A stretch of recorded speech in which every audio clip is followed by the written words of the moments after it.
Capítulo 6.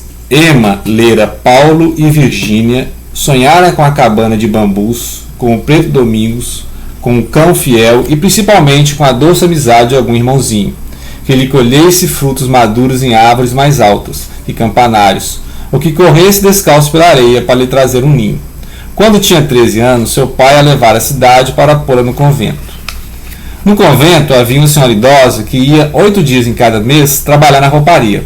Protegida pelo arcebispo pertencente a uma família de fidalgos empobrecidos na Revolução, comia no refeitório à mesa com as freiras e depois da refeição conversava um bocadinho com elas antes de voltar para o trabalho. Muitas vezes contava histórias, trazia novidades, levava recadinhos e emprestava algum romance que levava sempre no bolso do avental. Ela própria devorava capítulos inteiros nas horas vagas. Era só amores, amantes, damas perseguidas que desmaiavam em pavilhões solitários, postilões assassinados com estações de muda, cavalos arrebentados em todas as páginas, florestas sombrias, perturbações do coração, juramentos, soluços, lágrimas e beijos, barquinhos ao luar, roxinóis no arvoredo, cavaleiros bravos como leões e mansos como cordeiros, virtuosos como já não há, sempre bem postos e chorando como chafariz. Durante 6 meses, aos 15 anos, Emma sujou as mãos no pó dos velhos gabinetes de leitura. Mais tarde, como Walter Scott, apaixonou-se por coisas históricas. Sonhou com armários, salas de guardas e menestréis. Quisera viver em algum velho solar, como aquelas castelãs de corpetes compridos que, sob o ornato de ogivas, passavam os dias, com o cotovelo apoiado ao peitoril e o queixo na mão, à espera de ver surgir no extremo horizonte algum cavaleiro de pluma branca, galopando num cavalo preto. Por esse tempo, tem verdadeiro culto por Maria Stuart e veneração entusiástica pelas mulheres ilustres ou infelizes.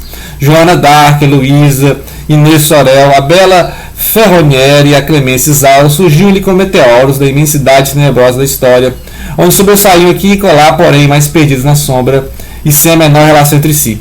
São Luís com seu cavalo, Bayard, moribundo, alguma atrocidade de Luís XI, ou um pouco de Santo Barthélemy, o penacho de Béarnès, e sempre a recordação dos pratos pintados com que era exaltado o Luís XIV. Capítulo 6 de Madame Bovary. Vamos falar hoje de literatura. Saudações a todos. Vamos falar então de algumas heroínas, algumas mocinhas dos romances do século XIX. A começar, obviamente, pela Madame Bovary, que marcou época. Esse romance do Flaubert, Gustave Flaubert, foi publicado em 1856 e causou, assim, aquele estardalhaço que sempre a novidade causa, né? Sofreu processo, etc. Perguntaram em quem que ele baseou a Madame Bovary, ele disse: a Madame Bovary sou eu, né? Eu criei a Madame Bovary, assumo todas as consequências. Então, a Madame Bovary é essa menina meio quixotesca, assim, no sentido de ler e sonhar. É a mulher do século, né? A mulher leitora do século XIX, que ela vai idealizar o casamento, idealizar o marido, e aqui ela solteira, né? Ela era a filha do Rouault, e quando ela vai casar com Charles Bovary, né? Charles é um médico, Charles Bovary, ela vai se tornar a senhora Bovary. Então daí que vem o nome Madame Bovary. Então vamos chamar de Emma, né? O nome dela é Emma. Então é aquela mulher leitora do século XIX, que vai esperar um casamento. O casamento geralmente é negociado com o pai ou a mãe. No caso, né, o médico vai se aproximar do pai, que é um senhor de posses, e vai pedir a mão da filha, no caso a Emma, e ela vai idealizar esse casamento, que num dado momento até será interessante para ela, porque ela vai conhecer novos ares, né? Ela que foi criada num convento, meio apartada da vida social, só entre os livros, entre as freiras.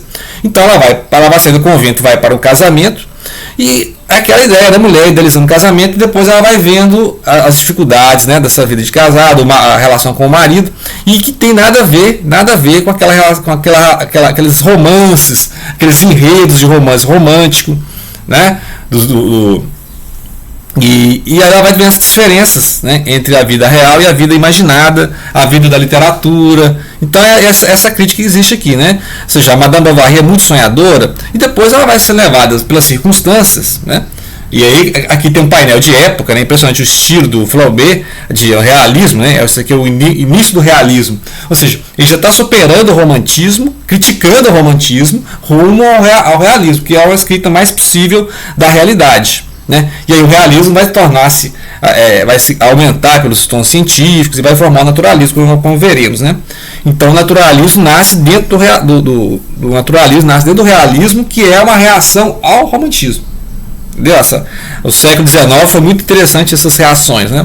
Assim como na França tinha aquelas sucessões de revolução, império, monarquia, república, e depois volta império, né? Então a turbulência política da França no século XIX está refletida aqui, né? A Madame Bovary, ela tem todas essas preocupações literárias, né? Essas questões de o que a mulher lê no século XIX.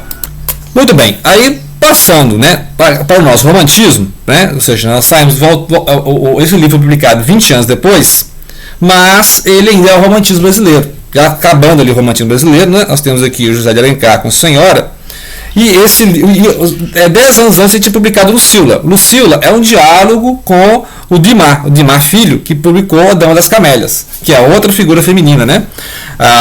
Aquela mulher ali da vida boêmia, né? Da França, que é aquela questão da mulher independente. Então, começou aqui a Aurélia Camargo, né? A Aurélia Camargo, que vai ser a protagonista da história, vai enfrentar os olhares da sociedade que a mulher, né? Ou seja, a mulher tem que ficar ali à espera, né, do seu pretendente, né? E aí vai ter aqueles altos e baixos da vida da Aurélia, né? Ou seja, a pobreza, a riqueza, quem são os pretendentes, como é que ela, né? Esse é o enredo do século XIX na literatura, né? A questão então, aqui, ó, vamos lá, o início, a primeira parte, o preço. Há anos raiou no céu fluminense uma nova estrela. Desde o momento da sua ascensão, ninguém lhe disputou o cetro. Foi proclamada a rainha dos salões. Tornou-se deusa dos bailes, a musa dos poetas, o ídolo dos noivos em disponibilidade. Era rica e famosa. Duas opulências que se realçavam como uma flor em vaso de alabastro. Dois esplendores que se refletem, como raio de sol no prisma do diamante. Quem não se recorda de Aurélia Camargo, que atravessou o firmamento da corte como um brilhante meteoro e apagou-se de repente no meio do deslumbramento que produzia seu fulgor?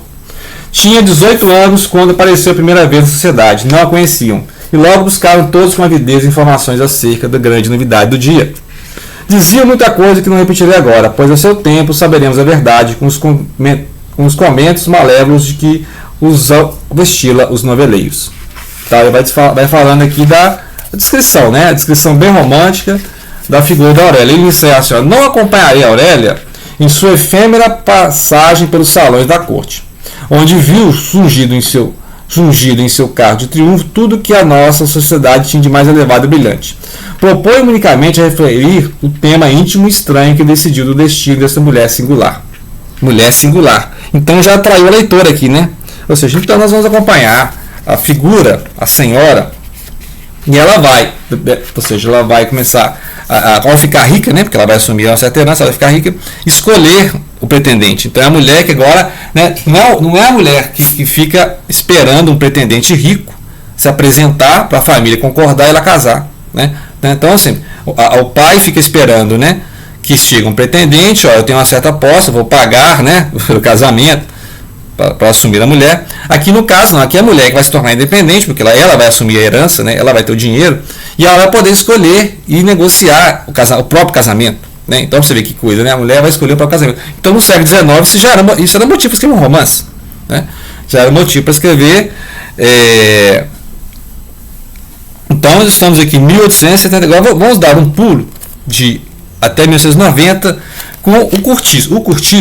O Cortiço é uma obra do realismo naturalista, né? Ou seja, dentro do realismo, certas características foram aumentadas, né, cientificamente dizendo, e aquele olhar de colocar o ser humano no microscópio, né, que eles falam, né, olhar a sociedade no microscópio, então gerou o Cortiço aqui no Brasil, em que vai ter o seguinte: o Cortiço não tem um protagonista exatamente assim, né? O protagonista é um painel, é um Balzac, né? Igual um Balzac, igual um pouco o Flaubert também tem um pouco de painel.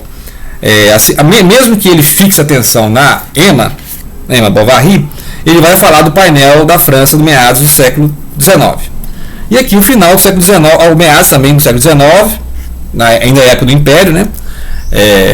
Dom Pedro II, aí o Cortiço vai mostrar algumas personagens femininas. Então você tem ali o núcleo dos ricos, né? Os núcleos dos ricos, que é o Miranda e a filha Zulmira, por exemplo. Então, a Zulmira, que é a menina que aprende a cantar, toca piano, né? E aí você tem descendo ali o João Romão, que é o homem em ascensão. O João Romão é o homem em ascensão, né? Ele montou cortiço, ele tem uma pedreira, etc. E aí ele vai subir na vida, né? O sonho dele é ser um Miranda. E aí ele tem uma escrava, que é a Bertoleza, que depois descobre que a alforria dela foi falsa, né? Depois ele denuncia ela como uma negra que fugiu, né? Então é a questão da mulher e a questão da escravidão, a mulher negra, né? Então essa figura tem a figura do imigrante português, ou seja, o Miranda é um português, né? Mas tem o trabalhador português, o cara que vem fazer o Brasil, vem fazer a América, né? No Brasil, que é o Jerônimo. O Jerônimo tem a mulher, que é a figura da esposa, que é a Piedade. Então, né, ele vai escalonando assim, é um painel mesmo. O cortiço é o protagonista, né? Ou seja, é um painel de época. E aí tem a mulata, que é a Rita Baiana. A Rita Baiana é o contrário da Piedade, no contrário, né? Assim, a esposa e aqui a Rita Baiana, né? A Rita Baiana é a sedutora, dionisíaca, né? Que é a mulher exuberante das danças, do samba. E interessante que ela marcou época com o filme, né? Em 1800, e tá pesquisando aqui, em 1978, a Beth Faria interpretou essa personagem no filme do Cortiço. E interessante que a Beth Faria ficaria famosa nos anos 90 por ter interpretado a Tieta do Agreste. Tieta do Agreste é uma personagem feminina interessante no século XX, obra do Jorge Amado, que tem a galeria do Jorge Amado, hein? Século XX. Depois podemos fazer um vídeo sobre isso. Jorge Amado criou a Tieta, Dona Flor, Gabriela, né? Gabriela Cravo Canela, Teresa Batista. Então, ou seja, o Jorge Amado também é outro criador de figuras femininas. Muito bem, continuando lá. A Rita Baiana, então, essa figura da mulata brasileira, né? Que vai seduzir o imigrante português, podemos dizer assim, né? Então ele vai contrapor isso. Então você tem a figura da Zulmira, que é a menina rica. Você tem a figura da Bertoleza, que é a escrava. Você tem a figura da Piedade, que é a esposa, né, imigrante português. Você tem a figura da Rita Baiana, né, que são figuras femininas interessantíssimas que ele trabalha aqui. É claro que nenhuma delas é protagonista, né? Nenhuma delas, elas estão em relação, uma em contraponto à outra. Ele quer fazer um recorte de sociedade, então ele vai pegando pessoas dessa sociedade para fazer o painel à la Balzac, né? À la Balzac. Agora, uma personagem que ficou marcante na passagem do século XIX para o XX, esse livro é a passagem do século, né, 1900, é o Dom Casmurro, Capitolina. Só que a gente não conhece Capitolina com aquele narrador do Flaubert, que é aquele narrador que sabe tudo, onisciente, onipotente, né? Não tem esse narrador aqui, porque o narrador aqui da história é um cara que é ao contrário da Capitolina, que é a Capitu, né? Que é o Bentinho. Então o Bentinho, que é o Casmurro, ele se sente traído pela personagem, então ele vai ter um olhar dele. Então nós não temos acesso. Se a Capitu contar essa história dela é outra coisa, né? Então tem outras versões. O Fernando Sabino também tentou fazer como é que seria essa história, né? Diferente, em que o narrador não fosse o Bentinho, não fosse o Casmurro, né? Então o Casmurro é aquele cara do pensamento, né? Ele está sempre ali, o meio Hamlet, né? Pensando, matutando, cismando, ressentido. Enquanto isso a Capitolina está vivendo. A Capitolina é a própria vida, né? A própria ação, a mulher enquanto ação. É uma tipo a Rita Baiana. Enquanto os outros personagens estão lá pensando na vida, querendo subir, querendo ascensão social, querendo disputar espaço, a Rita Baiana está vivendo. Ela é espontânea, ela está vivendo, né? Ela é a própria vida e exuberância. E aqui a Capitolina é sempre aquela menina assim que faz coisas que. O que ela está querendo, né? O que ela está querendo com isso? Mas na verdade ela não está querendo nada, ela está vivendo, né? Ela é espontânea. E aí muitas vezes isso ressente o Bentinho, porque é aquele menino que foi criado para ser padre, né? Uma família conservadora. Ele mesmo é conservador, ele mesmo tem ideias conservadoras, né? Ele tem aquela ideia meio ressentida do mundo. E mais ressentindo ainda porque ele se sente traído por ela. Então ela traiu ou não? Né? A questão Bentinho foi traído pela Capitu? É a questão literária maior no Brasil, né? Mas aqui na narrativa não tem como saber, né? Porque ele está contando a história, então alguns indícios que para ele fazem sentido, para nós, por quê? Porque é a versão dele da história, né? Mas o interessante é que seria legal a gente ter essa versão da Capitu, né? Ou um narrador ao estilo Flaubert, falando sobre a Capitu, ou seja, não julgando a Capitu, mas apresentando os fatos. Porque a ideia do Flaubert é justamente não julgar os personagens, é justamente mostrar como é que a sociedade interfere, como é que a sociedade cria esses personagens, né? Como é que as sucessões políticas de ascensão social, luta de classes, né? etc. Luta de classes, inclusive, uma análise marxista da obra que você pode fazer, né? Mas aqui, como é uma obra mais intimista e está em diálogo com Shakespeare, né? Desde o início está em diálogo com Shakespeare, com Otelo, né? Ou seja, a questão da traição. Então fica sugestionado que ela traiu, mas eu não sei afirmar, eu não sei textualmente afirmar, né? A não ser que a versão dele, ele acha, né, que o filho dele é de outro, etc. Não vou dar spoiler, porque é possível que não leram, né? Então, é essas figuras, ou seja, que nós estamos na passagem do século XIX para o XX, que marcaram a literatura que é a nossa Capitu, né?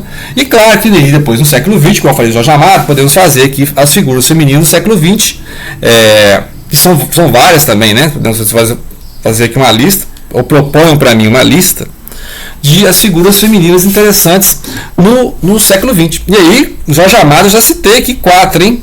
4 Jorge Amado, ó, que é a Tieta, Gabriela, Teresa Batista, Dona Flor, que aí já rende material para um próximo vídeo. Obrigado pela atenção e compartilhem.